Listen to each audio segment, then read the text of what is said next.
Thanks, Pratap, for joining us in this Conversations of Change. We are doing this on behalf of Climate Asia, and we are speaking to various leaders in the climate action ecosystem. This is a 30-minute podcast where we get to know about the leaders and ask them about what they think of the climate ecosystem and the challenges that we face in the ecosystem, and a little bit about their journey in this space.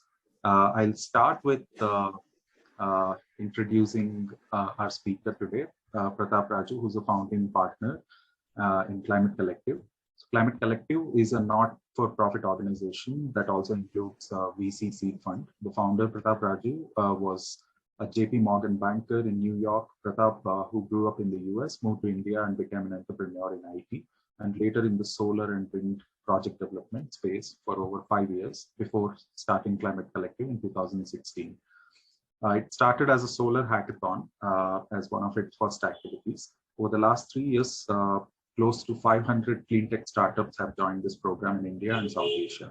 Climate Collective's mandate is also noteworthy in that one of its specific aims is to support women entrepreneurs in the area of climate change.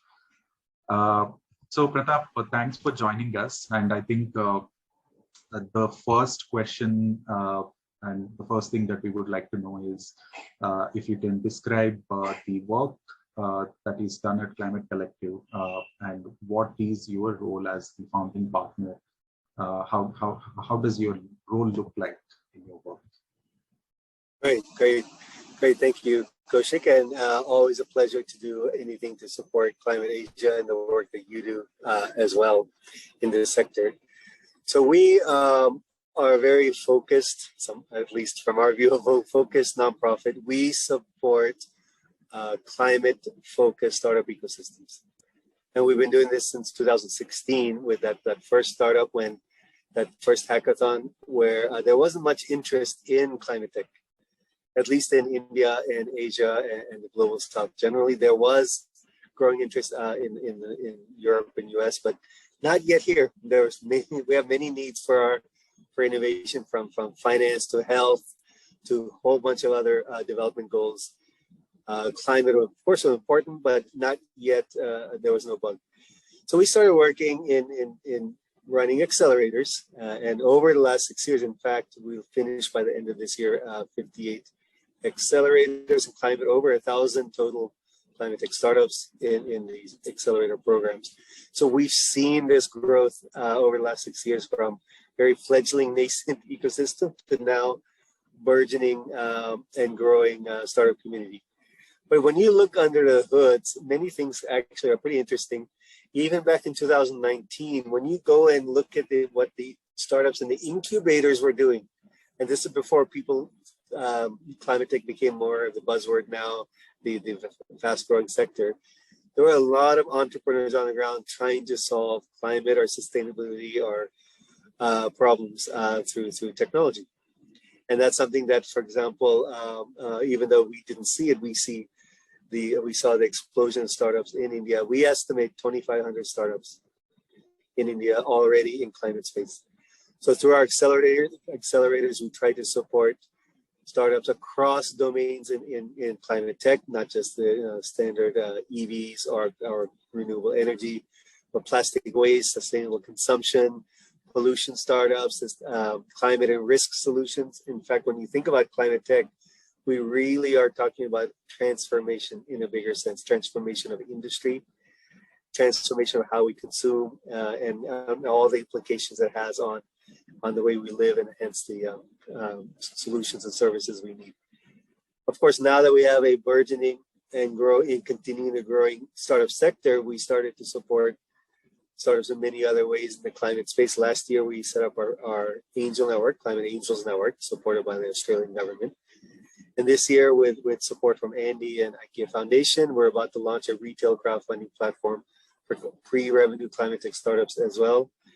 And in addition, our fund, which is now a syndicate, is about to be set up as well, our fund structure in the next few months as well, where we directly invest in startups that are coming out of our pipelines as well as elsewhere. Now, when you think about the startup ecosystem, in fact, it's not just about capacity training and access the funding. The startup journey is really hard. I've been an entrepreneur for almost 2 decades, and there's other needs, and that's what we've really been thinking about, how to help startups are piloting programs that are starting to grow. Corporates are interested in sustainability solutions today. I'm not talking about CSR or nonprofit support. The operations teams, they're looking for solutions that help them either to reduce their energy or water or other resource usage, or support their growing needs of their consumers who are asking for more sustainability focused products, consumer products or otherwise.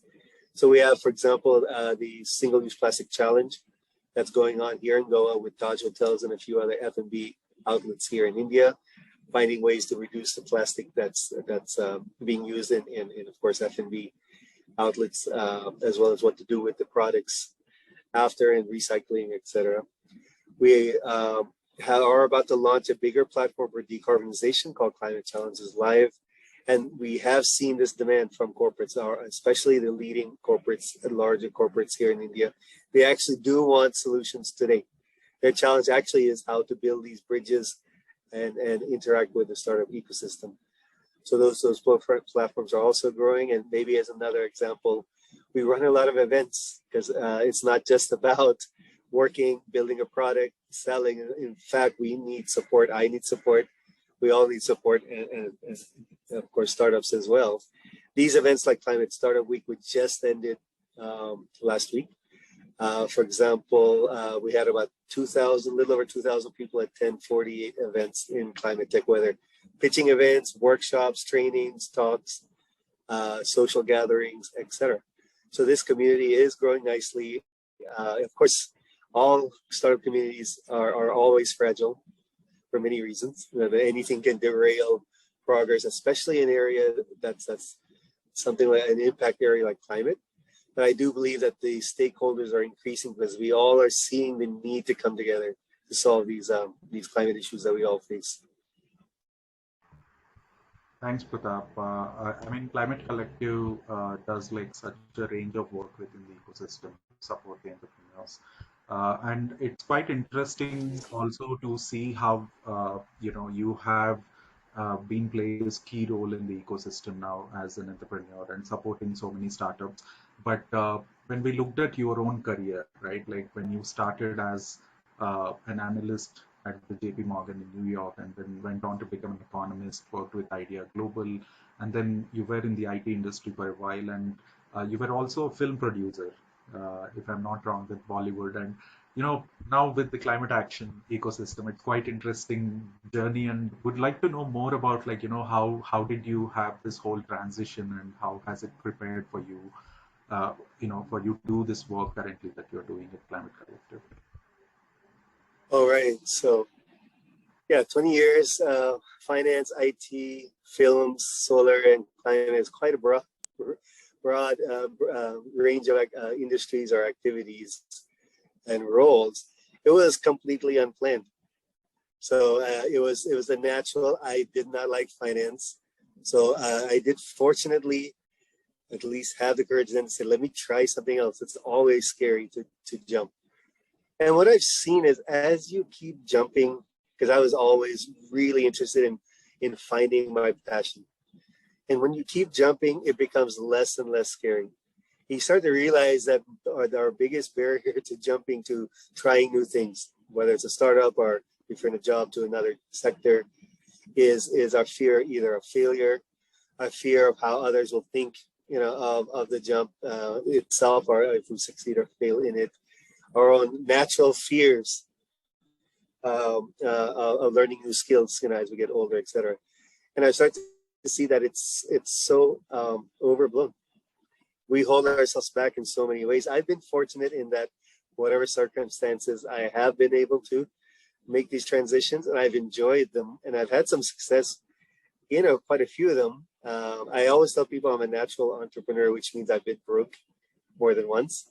And that is part of the game when you take risks. Sometimes we like to read stories where it's always a success, and that makes it easier to jump. But even when failing, there's so much. I believe now that I've started this nonprofit, that a lot of my learnings come from all not just some of the successes, but some of the failures as well. It's a very scary journey. It doesn't have to be lonely if we can share it. And I hope that I'm hoping that myself and the others at Climate Collective, many of them have had similar paths as well, can really help entrepreneurs take this. Oftentimes in India, the first leap into entrepreneurship, the first startup, and we have a very young startup ecosystem, and help them on their journey as well. Thanks, sir. Thanks for sharing that. I think I'm sure there are so many learnings throughout the journey, and I definitely agree with your point that there shouldn't be this fear of failure. I mean, there's always joy in this whole journey, and in the whole 12 years of your journey, and the organization's journey itself for around 5 years in the climate space. For the professionals who are looking to join this space, whether they are from early career or mid-career or later career, so what would you give as an advice to them for them to sort of consider transitioning into this space from a non-climate background? Right, right. So, especially over the last 3 decades, this idea of sustainability has become stronger in many ways from of course, the impact, especially in Bombay or our big cities. I was in Bombay for 15 years. Pollution starts to become tougher and tougher to live in cities. We also hear and understand climate change, which is a little more abstract concept, more. We see it in some extreme events, of flooding here, and then some reporting is it related to climate change. And our natural intention is to maybe even not acknowledge some of this, because it may force us to revalue our own lives, our own consumption, etc. Now, leaving that aside, I think what's a little bit more interesting, at least from a career point of view, is the consensus, the number of stakeholders to support and want a more sustainable world is increasing in business, in social values. You can see that, for example, our kids are being taught differently about plastic waste. These values are being inculcated quite early, etc. This is opening up a tremendous amount of business space for new careers, new jobs, new startups, new businesses, etc. So I think it's a very exciting time to explore on sustainability. There's always this question, especially when you are, especially if you're a recent graduate and you're trying to make key decisions. Should I go into finance? It's pretty safe. It's a known industry. Sustainability is quite new. Am I locking myself into something that I won't be able to see opportunities later on? I don't have any role models from the previous generation that I could talk to about sustainability, at least. That's what makes it scary. On the other hand, what I have seen in the last 20 years, at least I've been in India, is the new spaces are often the most exciting spaces, right? Now, whenever there's tremendous growth, and we are seeing growth in sustainability generally, and there's good reasons to believe that over the next decade, but this is going to continue to be a growing sector. It opens up opportunities that you may not get maybe in a different sector where more traditional roles or jobs you can find, but not necessarily the same kind of growth. So I do believe that you will encounter some risk, some kind of uncertainty when you look at sustainability, and that's natural. And that's, as I said, anything that's new. You have these questions, especially if you're a recent graduate and you're trying to make key decisions about career early on. My own experience is that life doesn't close so early as much as we fear. I've seen so many people switch quite early. I've seen so many people fail and get up much faster than we would have expected. All this stuff. So I think that for those who are looking for a very exciting sector that is going to continue to open up lots of growth opportunities, sustainability widely defined, is one of those sectors in India and globally where we find many opportunities. Right, totally. And Climate Collective's focus is also majorly on promoting women entrepreneurship. And could you share a little bit about that mandate of Climate Collective? Right. What maybe I'll just share that our mission as Climate Collective is to make sure that we have enough entrepreneurs here in India and the Global South. Our mission is for the Global South, who can be part of rebuilding or building or rebuilding a new world, a new sustainable world. And for that to happen, we do really need entrepreneurs here on the ground. And when you start looking at that and thinking about what kind of world will likely be the world that we want to build, that has not just sustainability, but equity and justice as part of it, we need to think about who's neglected. And there are many groups that don't have the same advantages, have obstacles that are from our culture and history, women being one of them. It's whenever you deal with women entrepreneurs, the first thing is they're as amazing as anyone else. It's absolutely nothing comes out that tells you otherwise. What does come out is how much tougher the journey is for women, whether even starting a business. Many women even struggle to get acceptance from their own family. There's issues of capital, initial capital to start, access to capital that's existing to support entrepreneurs is limited, etc. So one of our goals, and it's not just women, but we also focus on making sure entrepreneurs come from neglected or less developed areas here in India. It's not just Bangalore, Delhi, Bombay, but Northeast, East India are areas where we have amazing entrepreneurs. Our goal is to really support these groups, women entrepreneurs in particular, as well as those from these regions, and give them additional opportunities early on when much of the risk is higher. When in the data, what you see is that when women entrepreneurs reach a certain level, get into the market, they're as strong as anyone else.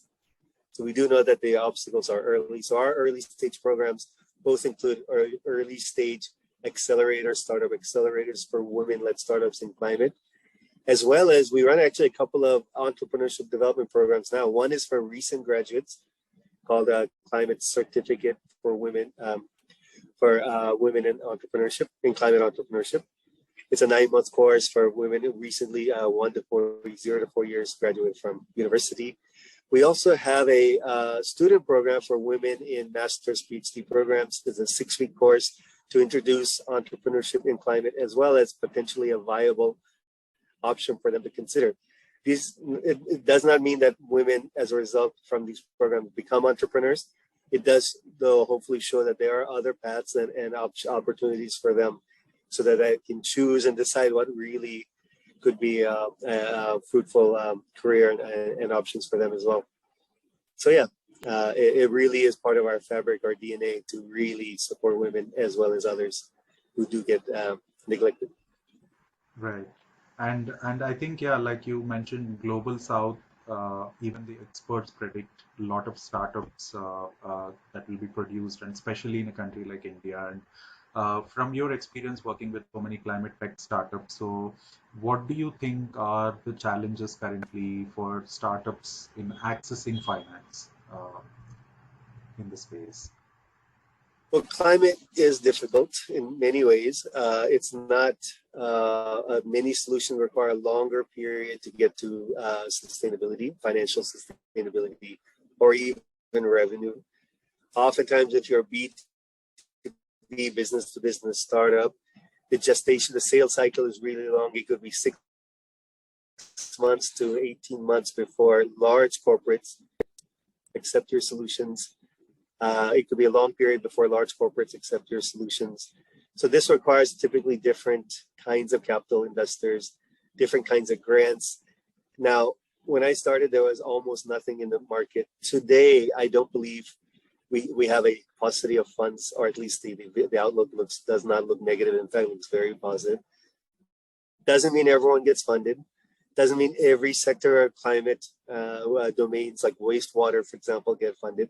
It means that we're starting to form capital to those that and get them to entrepreneurs who need it.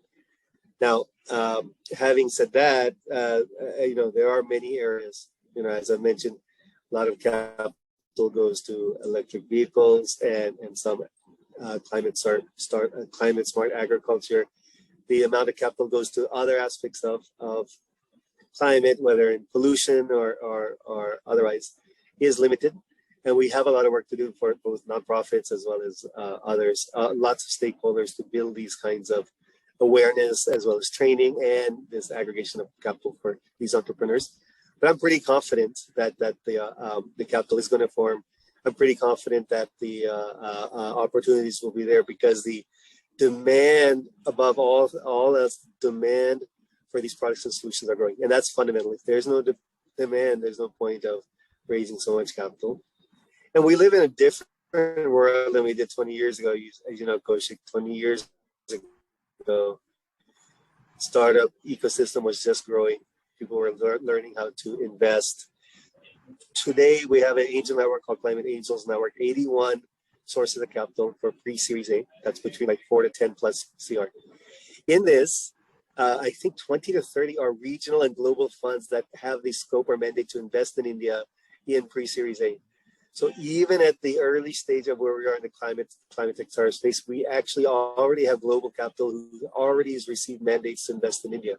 And that's amazing because that will provide this bridge capital until our own ecosystem internally in India, the local sources of capital become more experienced in investing in clean tech. So I think our challenge right now is not so much the capital side. It will form, it is forming, it will form. I think our challenge right now is to open up the opportunities to as many entrepreneurs as possible and to build more bridges to particular corporates. And so we get more piloting opportunities. Sure, quite agree with that point. And you also mentioned about reaching out to, supporting entrepreneurs from regions which are beyond the major cities. And I know through Climate Launchpad program, you have reached out to various other tier 2 cities and the eastern part of India and even beyond India to many other South Asian economies. So what do you think is to be done to strengthen the ecosystem for those geographies, from your experience of running these launch pads? Right. And I think sometimes we forget, especially a country like India in particular, how much talent, experience, and industry, for example, we have spread across India. So one of the things that, especially when you're starting to design ecosystems, especially in areas of climate, is you really want to match the strengths of the local economy. For example, here in Goa, I remember a few years ago, there was a big push for Goa to be an IT center for startups, tech center. Now, that's fine. Maybe that would be great for Goa, and there was a plan. But you're competing against Bangalore. You're competing against lakhs of people in Hyderabad, IT, right? Goa's strength is not IT was not an IT center. Goa's strength is, for example, is a really strong attachment to environment. It's a strong economic pillar comes from tourism, which is becoming increasingly ecotourism.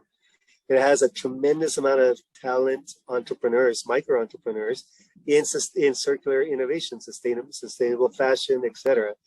So I believe that when we start thinking about the other smaller regions in particular, the more we can think where the strength comes from. In Goa, for example, I'm based in Goa now, but and we are working on projects in Goa, is to build on each region's strengths. Maldives is the smallest place that we've ever worked. Maldives has, 4 lakh people or something like that, the entire country. So the idea of having a pool of startups to choose from is limited. Now, where would our entrepreneurs come with? Maldives is at the center of climate change, the sea level rise. It also has a tremendous tourism sector. People actually fly down all the way to Maldives. It's a beautiful place, obviously, for that reason, but it could be a very interesting test bed for ecotourism, for the category of people coming. It could be you can build your strengths in Maldives on Maldives' natural strengths. So I think when we start thinking about especially smaller cities or less developed regions, and think about those regions already strong strength, I think that especially in clean tech or climate, there's many opportunities to build local centers of excellence, test beds, and as well as to support local entrepreneurs in those domains or areas to become effective, strong entrepreneurs that can grow beyond them as well. Right. And and again, like you are personally involved in so many different capacities as a founding partner here at Climate Collective, and you also are the country head of New Energy Nexus, co-founded the Climate Angels Network, and founding partner of Climate Seeds Fund, and also being a national partner for the Climate Launchpad in India. I mean, so many roles, and how do you manage the work life? If you can share a little bit about that, because this is definitely going to be helpful for many leaders that are engaging in the climate space, juggling between so many roles and capacities. I'm looking for help myself, to be honest. It's not easy to do, and I don't want to generalize too much, but I think even though we were a nonprofit startup, and like any startup, we have imbalance. We have imbalance between revenue, right? And when you have no revenue, you tend to work more because you need to bring in projects or credibility, etc. When you're in growth, you tend to also have a mismatch between your size of team and the opportunities. And growth, especially before you become medium sized, when you have some stability, is an important factor. And work-life balance really is tough. That's for sure. I don't have too much insight there. What I do know, and maybe because I'm fortunate, is that when you are in a startup and you're growing fast. We are growing fast now. We're about 35 people, which is pretty big for a nonprofit, but our opportunities we see are just everywhere in the climate tech space. Is if you love what you do, it does not feel like trade-offs. That's one thing. I teach my kids are 8 and 9. I teach my kids climate science. In fact, an 80-year-old knows the different, what solar insulation, reheated to the earth into infrared. One, because I'm reading about climate science. I also have my, as a parent dealing with my kids, and one of that is, of course, teaching them at home. And I'm integrating everything together, and it feels natural. It's intense in terms of like how much time and effort to manage not just work, but in case you have family or if you have other needs, personal, otherwise, it is tough. And that's true for all startups. I think if the lucky ones, and I hope that when people can choose their startup, they are choosing as much as possible to things that are meaningful for them. And then when they have this imbalance work life, it's not painful. It feels necessary and also fruitful, even if we still kind of struggle and get frustrated sometimes on the weekends or lack of weekends. Sure. No, that's quite amazing that you are, kind of like, teaching the kids about it, and that even such young kids are picking up about things about climate science and all of this. It's quite important, and I see a lot of climate education being given a lot of importance in general. Thanks for sharing that. And I think the last question I have is about how do you think an initiative like Climate Asia is adding value to the ecosystem from what we do as Climate Asia? Right. I think it's quite very cool what you guys are doing. I have one insight. It comes from 2018. Someone joined us who's now a partner at Climate Collective, Julie Joshi. She had finished a master's degree in climate change at KISS. Okay, it is a leading master's in the sector. Almost nobody, at least at that time, and probably still generally, from that master's in climate change could find jobs in sustainability. Now, part of that maybe was as the ecosystem growing, the opportunities, of course, are larger now, 5 years later. But a significant portion of that is there were no strong bridges between those who wanted a job in sustainability and where they could get that experience. So I think things like where Climate Asia is focusing is going to help a lot of people, because that's the need today. It's not the need tomorrow, it's the need today. There are a tremendous number of people, both recently graduated and as well as you know, people who are transitioning away from their current career, looking at sustainability. They also need these same bridges. So I think as Climate Asia builds those bridges, I think I think you can really help a lot of people today in coming into sustainable space and building these wonderful careers as well. And we do hope to do something similar in this startup space, because we do see that these bridges are needed to get people into climate startups where the demand for talent is increasing. Sure.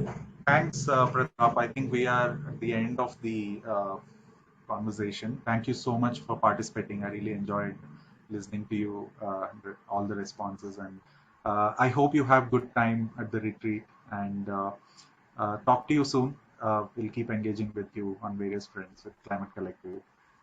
And thank you so much for taking time today.